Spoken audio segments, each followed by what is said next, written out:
बिस्मिल्लाहिर्रहमानिर्रहीम। अस्सलाम वालेकुम व्यूअर्स, मैं हूँ डॉक्टर मोहम्मद अहमद उस्मान और मैं इस वक्त मॉडर्न टाउन पार्क में मौजूद हूँ। और यहाँ पे अभी एक रेड वेंटेड बुनबुन थी मेरे सामने। व्यूअर्स, हमने सोचा कि यहाँ पे एक छोटा सा वाइल्ड लाइफ सर्वे करने की कोशिश की जाए, क्योंकि यहाँ पे बहुत ज़्यादा दरख्त हैं। और गुज़िश्ता जब कहने के दिनों में अगर मैं आया हूँ तो मैंने यहाँ पे काफ़ी सारे परिंदे देखे हुए हैं। ऐसे ब्लैक ग्राउंड वुडपेकर भी यहाँ पे मैंने देखा हुआ है, और हमारा जो इंडियन ग्रे हॉर्न है वो भी यहाँ पे देखा हुआ है। तो इस तरह के परिंदे काफ़ी मैंने देखे हैं जो आम तौर पर आपको नॉर्मल रूटीन में नज़र नहीं आते। फिर मैंने सोचा कि क्यों ना इस पे एक वीडियो बनाई जाए और आप लोगों को इस बारे में मालूमात दी जाए कि और इन परिंदों के बारे में कुछ मालूमात दी जाए और इस पार्क को दिखाया जाए कि ये काफ़ी खूबसूरत जगह है, दरख्तों को लगाना चाहिए। और ये बहुत इन्होंने अच्छा काम किया है क्योंकि यहाँ बहुत ज़्यादा दरख्त हैं। पार्क के बाहर भी सोसाइटी में जगह जगह दरख्त हैं। वाइल्ड लाइफ कंजर्वेशन के हवाले से हमारे मुल्क में दरख्तों की बहुत ही ज़्यादा, हद से भी ज़्यादा ज़रूरत है। तो जो हमारा अमेरिका के लॉज हैं उनके अकॉर्डिंग हर मुल्क को 25% अपना हिस्सा फॉरेस्ट्री के लिए रखना होता है, लेकिन हमारा सिर्फ 4.5% है और उसमें दरख्त 1% पे लगे हुए हैं। तो ये हाल हमारे मुल्क का है। तो लिहाजा दरख्तों की इस मुल्क को बहुत ज़रूरत है। और इस तरह सोसाइटीज़ में दरख्त ना के बराबर ही दिखते हैं, लेकिन इन्होंने एक बहुत ज़बरदस्त काम किया कि बहुत ज़्यादा दरख्त लगाए हैं जगह जगह पे, जिसकी वजह से परिंदों को काफ़ी ज़्यादा फैसिलिटेट किया गया है, जिसकी वजह से वो अपने घर, घोंसले और आशियाने बना सकते हैं, ढूंढ सकते हैं और उनकी पॉपुलेशन बची रह सकती है। वरना इस तरह दरख्तों की कटाई की वजह से बहुत से हमारे जानवर और ऑर्गेनिज्म जिस तरह एक्सटिंक्ट हो गए हैं। लेकिन एक बहुत अच्छा काम इन्होंने किया है। यहाँ पे आप डक्स भी देख सकते हैं। यहाँ डोमेस्टिकेटेड डक्स भी इंट्रोड्यूस कराई गई हैं, जिनमें आप यहाँ पे देख सकते हैं। यहाँ ब्रिज भी है जहाँ से आप दूसरी साइड पे जा सकते हैं, जहाँ हम फिलहाल जा रहे। तो इस लेक के पानी की हालत काफ़ी ख़राब है, लेकिन जो फिलहाल एक रेड वेटिंग लैपिंग की आवाज़ आ रही है, जिसे आम ज़ुबान में टटीरी कहा जाता है। ये एक आप दरख्त भी देख सकते हैं। यहाँ पर दरख्तों की आपको बहुत सी अक़साम मिल जाएंगी जिन्हें यहाँ लगाया गया है। ये आप देख सकते हैं कि बहुत खूबसूरत लेक है। सामने आप एक और बतख को देख सकते हैं। ये वाइल्ड स्पीशीज़ नहीं है कोई, ये डोमेस्टिकेटेड डक्स हैं जो आमतौर पे लोग घरों में पालते हैं। इनको यहाँ इस इकोसिस्टम में इंट्रोड्यूस करवाया गया है और ये इंट्रोडक्शन कामयाब हुआ है। अक्सर पार्क्स में इस तरह इनको इंट्रोड्यूस करवाया जाता है। बहरहाल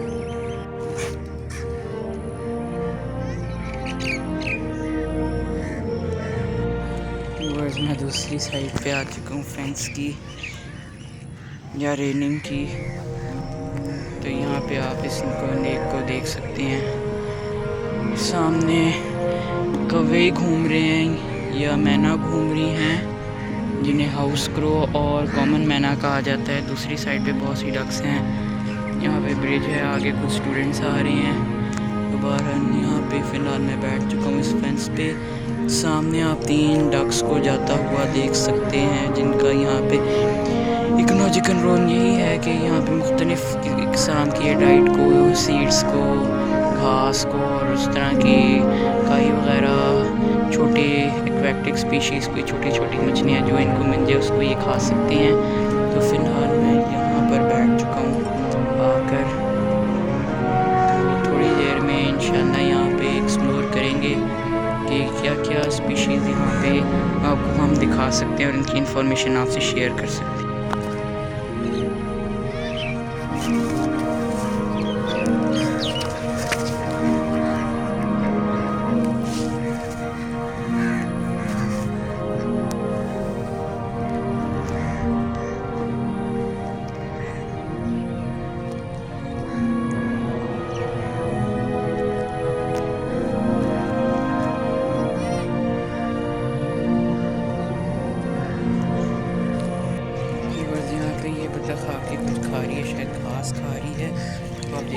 आवाज़ ही खा रही मैं आई हूँ, तो ये बेचारी डर कर आगे चली गई है।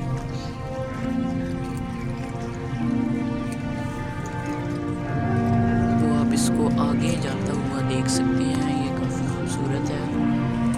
व्यूअर्स, जो एक चीज़ मैंने यहाँ पे एक नहीं काफ़ी चीज़ें नोटिस की कि मेन पॉइंट तो ये कि यहाँ पे सबसे पहले तो वो जिन परिंदों का हैबिटेट है वो परिंदे यहाँ पे मौजूद नहीं हैं।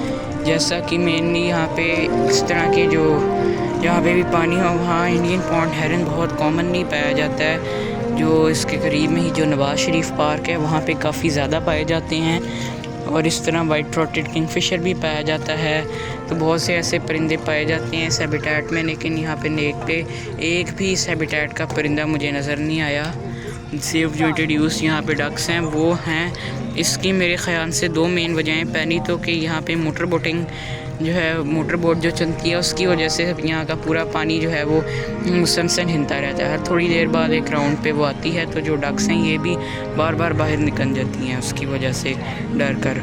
तो ये भी एक रीज़न हो सकती है, और मेरे ख़्याल से है। दूसरा कि यहाँ का पानी आप देखें कि ये पानी जो है वो इस तरह साफ़ नहीं है, पानी काफ़ी गंदा है। इसमें जो है वो आप इसके ग्रीन कलर से देख सकते हैं, इसको ये उस तरह मेंटेन नहीं है, जिसकी वजह से यहाँ पे मछलियाँ भी नहीं पाई जाती जिनका वो परिंदे शिकार करते हैं। तो अब इस वजह से यहाँ पे जो चीन है, ब्लैक काइट है, वो भी मुझे तकरीबन ना के बराबर ही नज़र आई है। वो भी मेरे ख्याल इसने, क्योंकि इसकी दो मेन डाइट्स हैं, तो ये जो मछलियाँ हैं उनको खाती है। इसके अलावा ये स्कैवेंजर भी है, मुर्दार को भी ये खा जाती है। जो कोई मुर्दा चीज़ पड़ी हो या कोई गोश्त हो, कहीं पे कोई जानवर मरा हो, तो कोई छिछड़े पड़े हों तो उसको भी ये खा जाती है। मछलियों को भी एक बहुत शौक़ से खाती है, छोटे छोटे जानवरों का भी शिकार करती है। तो क्योंकि यहाँ पे ना इसको मछलियाँ मिलेंगी ना कोई मुर्दार, इसलिए आसमान में आपको वो भी नहीं नज़र आएगी। तो ये भी एक पॉइंट है कि यहाँ पे ये जो है इतने दरख्त होने के बावजूद इन चीज़ों की वजह से यहाँ की जो इकोनॉमी है उस पर बड़ा इफ़ेक्ट पड़ रहा है कि यहाँ पे ये स्पीशीज़ जो है वो नहीं इस जगह के इस इकोसिस्टम में अडेप्ट कर सकती। तो महकमा वाइल्ड लाइफ को इस बारे में भी सोचना चाहिए, और जो इसमें इस तरह की जो है हैबिटेट्स को बनाने की कोशिश करनी चाहिए। ख़ास तौर पे ऐसे रिस्ट्रिक्टेड जगहों को बनाना चाहिए, और इस तरह की जगहों को बनाए कि ये जो परिंदे हैं इनको यहाँ पे इंट्रोड्यूस करें। तो इस तरह से ये करना चाहिए, क्योंकि जंगलात की बहुत कमी है, वाइल्ड हैबिटेट्स पाकिस्तान में जो है वो ख़ास तौर पे पंजाब में जो है वो मुसलसल कम होते जा रहे हैं। मेनली इस्लामाबाद जो है, एबटाबाद और मरी वगैरह जो पहाड़ी इलाके हैं हमारे नॉर्दर्न पंजाब के, वहीं पे ये वाइल्ड हैबिटेट्स हैं। चकवाल हो गया, ज़िला खुशाब। तो बाकी जो हमारा यहाँ पे ईस्टर्न पंजाब की तरफ हम आए, लाहौर और फैसलाबाद वगैरह, तो इधर हमें ये सारे नहीं मिलते, क्योंकि यहाँ पे जो है शहर और सोसाइटियाँ इतनी बढ़ चुकी हैं कि ये जो स्पीशीज़ हैं ये यहाँ से मुसलसल कम होती जा रही हैं। तो ये एक बहुत गलत बात है, इस पे जो है सोचना चाहिए। और पीछे अगर आपको मुसलसल गिलहरियों की आवाज़ें आ रही हैं, क्योंकि यहाँ पे पीछे दरख्त बहुत ज़्यादा हैं, तो जो गिलहरी या 5 स्ट्राइप पाम्स को रहना है हमारी, तो इसका ये फेवरेट हैबिटेट है, ये इस पे रहती है दरख्तों पे। तो इसलिए उसकी कंजर्वेशन के हिसाब से काफ़ी जो है वो इम्पोर्टेंट है। बाकी आम रूटीन में दिखने वाले परिंदे जैसे कि हमारी कॉमन मैना या जो क्रो कौवा है जिसे हाउस क्रो कहते हैं, तो ये तो जगह जगह पे ही घूम रहे हैं, हर जगह भरे में, यही मेनली। बस तो सामने आप इंडियन रॉक पिजन को भी देख सकते हैं, जिसको उर्दू में जंगली कबूतर कहा जाता है। तो यहाँ पे भी इनका एक खोन जो है घूम रहा है, और अब ये उड़ के कहीं और जा रहा है। ये भी शायद इंट्रोड्यूस्ड हैं या वाइल्ड हैं, अब ये तो मैं नहीं बता सकता हूँ। तो बस बीच में एक जजीरा सा बनाया हुआ है। मैं यहाँ पे जो है दूसरी साइड पे पानी के रास्ते से होते हुए आ गए। तो आप देख सकते हैं कि इस साइड पे एक बड़ी खूबसूरत कलर की यहाँ पे डक बैठी हुई है, बतख है। अगर मैं आपको दिखा सकूँ सही से दोबारा, तो यहाँ पे तो ऐसा कोई दरख्त वगैरह नहीं, खुले मैदान है। तो यहाँ पे हमारा जो ब्लैक ड्रोंगो है यहाँ पे वो हो सकता है। और एक दो बार मैं उसकी आवाज़ भी यहाँ से सुनी थी। तो एक ऊपर की साइड से चल के देखते हैं कि यहाँ पे किस तरह का मंज़र है, यहाँ पे हमें क्या मिल सकता है। हमारा जो कॉमन होपे है, जिसको क्या नाम लेते हैं, हुदहुद जिसे उर्दू में कहते हैं, वो भी शायद यहाँ पे हमें कहीं दिखे अपने उसका जब सीज़न हो। तो सामने आप मोटर बोट को जाते हुए देख सकते हैं। उधर कुछ पत्थर हैं, उधर से आ रही है पर किसी परिंदे की आवाज़। सामने जो है एक बड़ा सा दरख्त नज़र आ रहा है, इकलौता ही दरख्त शायद बड़े साइज़ का यहाँ पे है, जो जजीरा बनाने की कोशिश की गई है। तो यहाँ पे देखते हैं क्या है। कोई तो परिंदा यहाँ पे है, उधर से आवाज़ आ रही है। नज़र कुछ नहीं आ रहा, आवाज़ आ रही है। दिख जाए तो कंफर्म हो जाएगा कि कौन सा परिंदा है। वो रहा व्यूअर्स, नहीं अच्छा नहीं, वो नहीं है, वो तो शाख समझने का परिंदा है कोई, तो पता नहीं कौन सा परिंदा है। हम आए तो चुप हो गया। नहीं एक मिनट, नहीं ये तो शायद गिनहरी की आवाज़ है। पता नहीं गिनहरी है कि कोई परिंदा है, शायद गिनहरी है, यानी 5 स्ट्रेट पाम स्क्वायरल। इसमें कहीं दिखाई नहीं दे रही क्योंकि वो छुपी हुई है कहीं पे। कोई परिंदा है तो पता नहीं। सामने 2 कॉमन मैना घूम रही हैं, पता नहीं ये हर जगह घूमी हुई हैं, कब्जा ही किया हुआ है इन्होंने। यहाँ से रास्ता खुला हुआ है, आप यहाँ से तैर के यहाँ से होते हुए वहाँ जा सकते हैं। ये आप देख सकते हैं। इमरान खान वापसी पे हम यहीं से तैर के चले जाएंगे। तो बहरहाल जो भी हो, इस दरख्त के ऊपर कौन सा परिंदा है ये तो नहीं पता। मेरे हिसाब से कोई गिनहरी थी। अब मेरे हिसाब से ये आवाज़ मुझे गिनहरी कैसी लग रही है। अब जितना ये घना है, यहाँ से जिधर मैं गुस्सा हूँ कोई सांप वगैरह हुआ तो मुझसे नहीं बन जाना।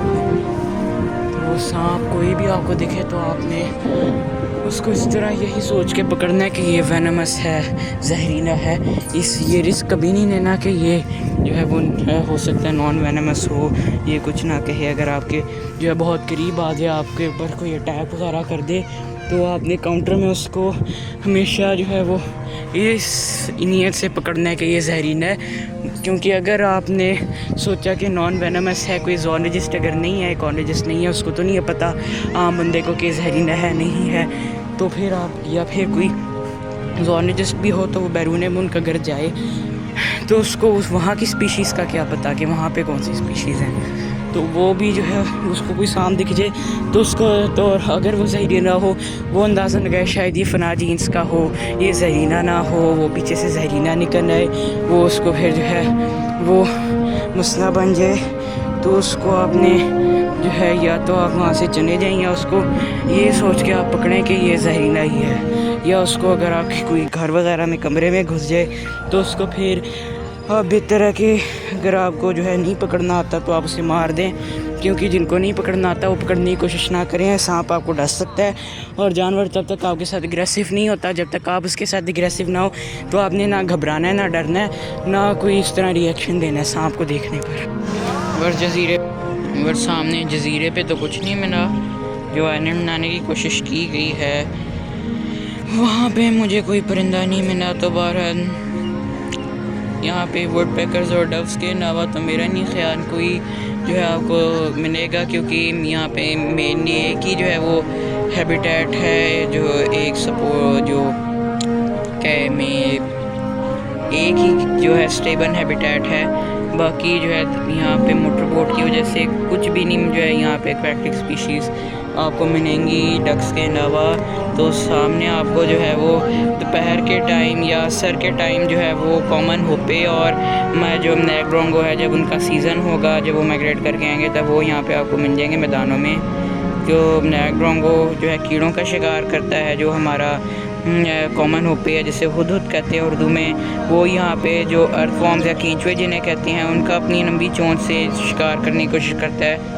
सामने एक वाइट कलर का परिंदा जा रहा है तो अब ये पता नहीं कौन सा, इतनी दूर से तो नहीं दिख रहा। मे भी ये कैटन एग्रीट हो, शायद हमें सामने आइलैंड पे जाके देखना चाहिए। फिर दौड़ता हुआ ब्रिज के ऊपर से मैं पन्नी सीढ़ी से ही कूद गया नीचे, और फिर उस परिंदे को ढूंढने के चक्कर में तो यहाँ पे देखते हैं नीचे पता नहीं इन्होंने कब डाली हुई है। तो ये बहुत गंद बात है, ऐसे पार्क्स में है तो पोल्यूशन ना डालें। यहाँ पे कोई ऐसा परिंदा नहीं दिख रहा, मुझे लगा शायद कोई कैटन एग्रीट या फिर क्या नाम लेते हैं रेड-बैटेड डैफिंग हो, तो वो तो यहाँ पे मुझे अभी तक वो परिंदा नहीं नज़र आ रहा। देखते हैं, थोड़ी देर घूमते हैं, हो सकता है यहाँ आँखें दिख जाए। 1 सेकंड में उड़ता हुआ मैं आया, यहीं कहीं वो परिंदा आया था। अगर तो वो कोई रेड-बैटेड डैफिंग है या फिर कैटन एग्रीट है तो वेल एंड गुड, नहीं है तो फिर हम कुछ नहीं कर सकते। देखते हैं कि अगर हमें वो परिंदा मिल जाए जो हमें यहाँ पे आता हुआ दिखा था। शायद वो कोई वाइट कलर की डक थी, क्योंकि मुझे यहाँ पे वो ऐसा तो कोई परिंदा नहीं नज़र आ रहा दूर से इतनी, तो मुझे तो नहीं ना पता कौन सा है। ये डक्स जा रही हैं, डक्स ही देखते रहते हैं बैठ के, और तो यहाँ कुछ नहीं मुझे दिखा है सच। तो बस घूमने फिरने के लिए अच्छी जगह है। अगर आपको कोई परिंदे देखने हैं तो फिर ये अच्छी जगह आप मेरे हिसाब से नहीं है। सामने एक और डक है, डक की वैरायटी यहाँ पे बड़ी है। आपको बतखें बड़ी पसंद है तो आप यहाँ पे आके बतखों को देख सकते हैं। बतखों के अलावा आपको मिलेगा नहीं यहाँ पे कुछ। वो सामने कुछ तो घूम रहा है, ये क्या, ये तो गूस है, ये जिसे कहते हैं हंस कहते हैं इसको उर्दू में। ये घूम रहे हैं, इनके करीब मैं नहीं जाऊँगा, ये पड़ जाते हैं अक्सर पास जाने पे या छूने पे। मेरा ख्याल फिर ये यही था। इनका भी डक्स का जो इकोलॉजिकल रोल है वही है, बस ये एग्रेसिव बहुत है, ये भी वाइल्ड नहीं है। पाकिस्तान में जो है वो माइग्रेटरी डक्स वगैरह तो आती हैं, गूस भी माइग्रेटरी मेरा ख्याल आती हैं, लेकिन जो ये हैं ये डोमेस्टिक हैं, ये कोई वाइल्ड स्पीशी नहीं है। डक्स यहाँ पे हमारी जो नेटिव भी पाई जाती हैं, माइग्रेटरी भी। ये गूस हमारी मेरे ख्याल शायद माइग्रेटरी है, मेरे जहन में नहीं आ रहा बाहर, करीब से मैं आपको दिखा देता हूँ इनको। इनका भी वही इकोलॉजिकल रोल है जो मैं आपको डक्स का बताया था। तो आप देख सकते हैं, इनके ज़्यादा करीब नहीं जाना चाहिए क्योंकि ये पड़ जाती हैं, लेकिन मैं तो जाऊँगा क्योंकि मैं इकोलॉजिस्ट हूँ। तो आप करीब से इसको देख सकते हैं। भी इसी तरह ये छोटे पौधे घास छोटे एक्वेटिक स्पीशीज़ को ये खाती है यहाँ पे। इसका ये इकोलॉजिकल रोल है। इकोनॉमिक इंपॉर्टेंस इसकी वही है कि इसको लोग ख़रीदते हैं, बेचते हैं, पालते हैं, तो ये इकोनॉमी को इस तरह माइक्रो इकोनॉमी को ही रन करती है। तो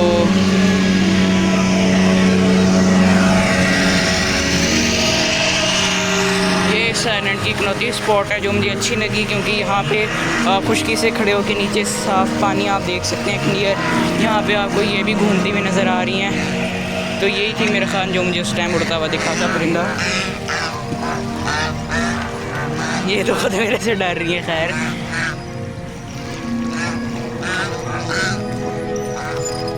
ये अपने पर अभी झाड़ रही हैं, पानी से जो है इनके पर गीले हो गए हैं, तो अपने परों को ये झाड़ रही हैं। झाड़ने से क्या होगा, इनके परों में पानी नहीं जाएगा। अगर इनके पर जो है उस तरह भीग जाएंगे तो इनको जो है वो तैरने में और उड़ने में जो है परेशानी होगी, उनको चुभेगा। जिस तरह जो है हमें कपड़ों में कोई जो है पीछे पानी गिर जाए तो हमें चुभता है, उस तरह इनको ये चुभेगा परों में, तो इसलिए इसको झाड़ के साफ़ कर रही हैं। तो चलिए अब हम यहाँ से चलते हैं। काफ़ी हमने जो है बतखें शतखें देख, आसमान में काले बादल आ रहे हैं, लगता है हमें निकलना पड़ना है। बस ठंडी ठंडी हवा चल रही है, सामने सनसेट जो है वो हो रहा है, यानी सूरज ग़रूब हो रहा है और मगरिब का वक़्त होने वाला है। तकरीबन अभी 6:24 हो चुके हैं, थोड़ी देर में मगरिब का वक़्त हो जाएगा, तकरीबन आधे घंटे तक। तो एक बड़ा पुरसुकून और ख़ूबसूरत ये एक मंज़र है। कैमरे में तो नहीं है आ रहा सही, लेकिन रियल में बहुत ही ज़्यादा खूबसूरत है। जज़ीरे से लोग जा रहे हैं माशाल्लाह। ये बड़े खूबसूरत पौधे आप देख सकते हैं इनको, ये पर्पल कलर के हैं, तो ये बड़े खूबसूरत हैं। पीछे वक्री फनकारी हो रही है व्यूअर्स। तो अब यहाँ जो है हमें जाना होगा, लेकिन यहाँ पे जो है वो दरख्त जो है वो मौजूद हैं, तो हम ज़रा दरख्तों वाले एरिया में से जा रहे हैं। आते टाइम मुझे रेड वेंटेड बुनबुन भी यहाँ दिखी थी, तो क्योंकि यहाँ ये किसी परिंदे का फेदर है, अब शायद ये डव का है, किसी यूरेशियन कॉर्नर डव मैंने अक्सर यहाँ पे देखी हुई है, तो मोस्ट प्रॉबेबली उसका फेदर हो। तो जब हम वाइल्ड लाइफ सर्वे करते हैं तो जो परिंदे होते हैं उनके हम फेदर को देखते हैं, उनकी ड्रॉपिंग्स को, यानी आसान लफ्ज़ों में जो है मेंगनियों को, बिट्ठों को, ये चीज़ों को जो है देखते हैं, फेदर्स को, हबान को, पैरों के निशान को। तो अब हर परिंदे की ये सारी चीज़ें जो मैंने बताई हैं ये एक दूसरे से बिल्कुल अलग होती हैं, तो उससे फिर हम पहचानते हैं सर्वे करते दौरान के कौन सा परिंदा। इसी तरह रेप्टाइल्स के लिए जो ट्रैक्स होते हैं कि आप आसान लफ्ज़ों में जो कि आपको मैं बताऊं कि जो दुम होती है, जो हमारे रेप्टाइल्स यानी छिपकलियाँ, कछुए, मगरमच्छ, इस तरह की चीज़ें जो है, इन सब की जो दुम होती है, ये दुम ये तो चीन का पर है, यानी ब्लैक काइट जिसे कहते हैं, यानी यहाँ पे ये जो है पाई जाती हैं। अंदर की साइड पे हो सकता है कहीं पे पर हों, बाहर उधर नेकिड और जजीरे पे नहीं थी, तो उधर जो सनसेट है तो उन ट्रैक्स को भी हम देखते हैं कि जो ट्रैक्स उसको कहते हैं, उनके जो दुम से जो निशान बनते हैं। तो ये जगह जगह ये बना पर पड़ा हुआ है, लगता है यहाँ डव्स मौजूद हैं। एक और ये तो मुझे लग रहा है ये इंडियन पॉन्ड है, नहीं चीन का है, ये चीन के हैं, आगे चीन, फिर ये चीन के हैं, ये ठीक है, ये भी चीन का है, पता नहीं कौन सा किस किस के पड़े हुए हैं। तो अब उसकी जो दुम होती है उससे भी जो है वो नरम मिट्टी पे निशान छोड़ती हुई जाती है, तो उससे भी हम देखते हैं। रेड वेंटेड बुलबुल की पीछे आवाज़ आ रही है तो आवाज़ों से भी देखते हैं, क्योंकि हर परिंदे को देखना और उसकी जो है वो तस्वीर लेके एविडेंस लेना जो है हार्श टेरेन में आसान नहीं होता। तो अब ये जो है इन मेथड्स का भी यूज़ किया जाता है, जो डेड बोन्स होती हैं, स्पेसिमेंस हैं, उसकी कोई खान पड़ी है, कोई बाल पड़ा है, कोई उसकी हड्डी वगैरह पड़ी है जिससे पहचाना जा सके, तो उसका भी यूज़ किया जाता है इस सर्विस के दौरान, इस तरह के फैक्टर्स का। तो जब हम सर्वे करते हैं तो इन चीज़ों का हम लोग इस तरह करते हैं। तो अब यहाँ पे अभी तक तो दिखा तो नहीं, लेकिन फैक्टर से ये तो साबित है यहाँ पे चीन भी मौजूद है, यहाँ पे फाख्ता भी मौजूद है, यानी डव, यूरेशियन कॉर्नर डव यहाँ पे जो है वो काफ़ी ज़्यादा पाई जाती हैं। डव्स को नेस्टिंग के लिए ये बहुत ज़रूरी चाहिए होते हैं दरख्त, तो ये दरख्त उनके लिए बहुत ज़्यादा जो है वो ज़रूरी फैक्टर साबित होते हैं। तो जहाँ ज़्यादा दरख्त होते हैं वहाँ फाख्ता या जो हमारी डव है, स्पेशली यूरेशियन कॉर्नर डव, ये बहुत ज़्यादा पाई जाती है। इसका ये कोर जोन होता है, तो इसका जो है वो यही मतलब है कि यहाँ पे वो ज़रूर पाई जाती हूँ। मैं देखी हुई हैं नायग्रा वुडपेकर का भी मेरे पास एक क्लिप है, वो मैं आपको वीडियो के आगे बीच में कहीं लगा दूँगा, तो वो आप देख सकते हैं, अभी यहीं का है। तो अब हम जा रहे हैं, तो अब हम अंदर ज़्यादा जाके इस तरह एक्सप्लोर नहीं कर सकते, तो मैं ट्रैक की जगह ज़रा अंदर से जा रहा था कि कोई परिंदा या कोई भी उसका प्रेजेंस का एविडेंस किसी भी ऑर्गेनिज्म की दिखे तो वो हम आपको जो है वो दिखा सकें। तो अभी हम जो है दूसरी साइड से जा रहे हैं यहाँ पे, तो यहाँ पे आप बरगद का दरख्त देख सकते हैं एक। तो हम आगे जा रहे हैं, उधर देवदार के दरख्त हैं, मेरा ख्याल चीड़ पाइन भी से कहते हैं। ऊपर एक परिंदा बैठा हुआ है, ये मेरा ख्याल कौवा है क्योंकि। तो अब हम जा रहे हैं यहाँ से, उधर एक रेड वेंटेड बुनबुन आके बैठी है। तो बहरहाल हाँ, मुझे इजाज़त दें, अपना ख्याल रखें, अल्लाह हाफ़िज़, अस्सलाम। तो व्यूअर्स, ये वो क्लिप है जिसके बारे में आपसे ज़िक्र किया था। तो अगर मैं आपको मुख्तसर नायग्रा वुडपेकर के बारे में बताता चलूँ तो इसका जो इकोलॉजिकल रोल है वो सिंपली बस ये है कि ये जो लकड़ियों को नुकसान पहुँचाने वाले पेस्ट हैं ये उनको खाता है, उनका शिकार करता है, उनकी पॉपुलेशन को कंट्रोल में रखता है, जिसकी वजह से खेतों को और दरख्तों को बहुत फ़ायदा होता है। बस जाते जाते मुझे एक बड़ी दिलचस्प यहाँ पे चीज़ मिली। यहाँ पे बैम्बू का इन्होंने लगाए हुए हैं, बांस जिसे उर्दू में कहते हैं। तो ये आप देख सकते हैं इसको। पीछे से मुझे एक नाफिन डफ की आवाज़ आ रही है अभी, और इस आवाज़ से ये भी साबित हो चुका है यहाँ पे नाफिन डफ भी पाई जाती है। ये डव्स मेनली फलों को खाकर उनका जो सीड्स हैं वो जब ये उस जो इनका ड्रॉपिंग्स होती हैं उसके साथ ये बाहर आ जाता है, तो जो उससे जो है ये बीज उसी तरह निकल के मज़ीद दरख्तों में जो है वो बनते उग जाते हैं। तो ये इनका एक बहुत ज़्यादा जो है वो इम्पोर्टेंट इकोलॉजिकल रोल है, बहुत ज़रूरी और इम्पोर्टेंट परिंदा ये। यहाँ पे जगह जगह पत्थर भी पड़े हुए हैं, तो ये कोई उठा के ना ले जाए, सिक्योरिटी वाले आपको उठा के ले जाएंगे फिर। तो खैर ये बांस यहाँ पे लगे हुए हैं। बांस मोस्टली जो है इसकी खेती भी होती है अक्सर। तो ये गन्ने से जो गन्ना नहीं है, ये मेरा ख्याल बांस ही है। हाँ, ये इससे देखें जो बांस होता है उसकी जो ये इस तरह की होता है, जो उसका जो अर्ली स्टेजेस पे होता है। जो दूसरा हमारा गन्ना होता है वो और होता है। ये बांस ही है। कोई बोटेनिस्ट मुझे इस बारे में बेहतर गाइड कर सकता है, इसके एनवायरनमेंट में रोल के बारे में। अगर कोई बोटेनिस्ट देख रहा है मेरी वीडियो तो मैं बहुत ये मेरे लिए एक बहुत जो है मदद की बात होगी अगर मुझे इस बारे में जो है मज़ीद इनके बारे में गाइड करें, कमेंट में जो है मेरे इनमें इजाफ़ा करें। तो खैर अब हम जा रहे हैं, अब हमें इजाज़त दें, अपना ख्याल रखें, अल्लाह हाफ़िज़।